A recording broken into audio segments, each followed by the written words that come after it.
একবার এক বাদশা তার প্রিয় উজিরকে সঙ্গে নিয়ে ভ্রমণে বের হলেন। ভ্রমণের পথে তারা এক বিশাল শস্য ক্ষেতে পৌঁছলেন। সেখানে বাদশা দেখলেন গম গাছগুলো মানুষের থেকেও লম্বা। তিনি আশ্চর্য হয়ে বললেন, এমন লম্বা গম গাছ আমি আগে কখনো দেখিনি। উজির বিনয়ের সঙ্গে বললেন, হে মহারাজ, আমার দেশে তো গম গাছ হাতির মতো উঁচু হয়। বাদশা মৃদু হেসে চুপ থাকলেন, কিন্তু উজির মনে করলেন বাদশা হয়তো তার কথাকে মিথ্যা ভেবেছেন। সফর শেষে উজির দেশে ফিরলেন, তবু সেই দিনের ঘটনা তার মনে থেকে যাচ্ছিল। তিনি নিজের লোকদের পত্র লিখে বললেন, যে গম গাছগুলো হাতির মতো লম্বা সেগুলো কেটে পাঠিয়ে দাও। কিন্তু তখন ছিল মৌসুম শেষ। 1 বছর কেটে গেল। তারপর গাছগুলো বাদশাহের দরবারে পৌঁছল।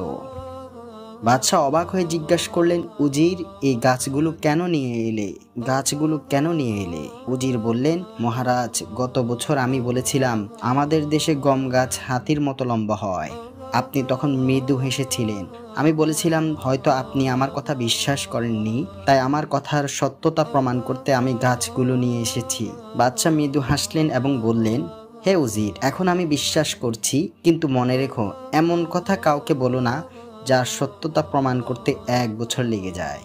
এই গল্প থেকে শিক্ষণীয় বিষয় হচ্ছে: 1. সত্য বলো, কিন্তু অতিরঞ্জন নয়। 2. কথায় চিন্তা ও পরিমিতি থাকা উচিত। 3. অন্যের হাসিকে ভুল বুঝো না। 4. নিজের সম্মান রক্ষার আগে সত্যের মূল্য বুঝো। 5.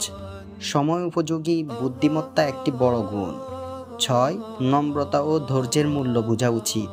এখানে সংক্ষিপ্ত বার্তা হলো, সত্য শুধু মুখে নয়, মনেরও বিষয়। যে ব্যক্তি মাপজোক করে কথা বলে তার কথা পরে প্রমাণের প্রয়োজন হয় না। প্রিয় বন্ধুরা, আমাদের গল্পটি অবশ্যই আপনার কাছে ভালো লেগেছে। যদি ভালো লেগে থাকে তাহলে শেয়ার করবেন, কমেন্ট করবেন, লাইক করবেন।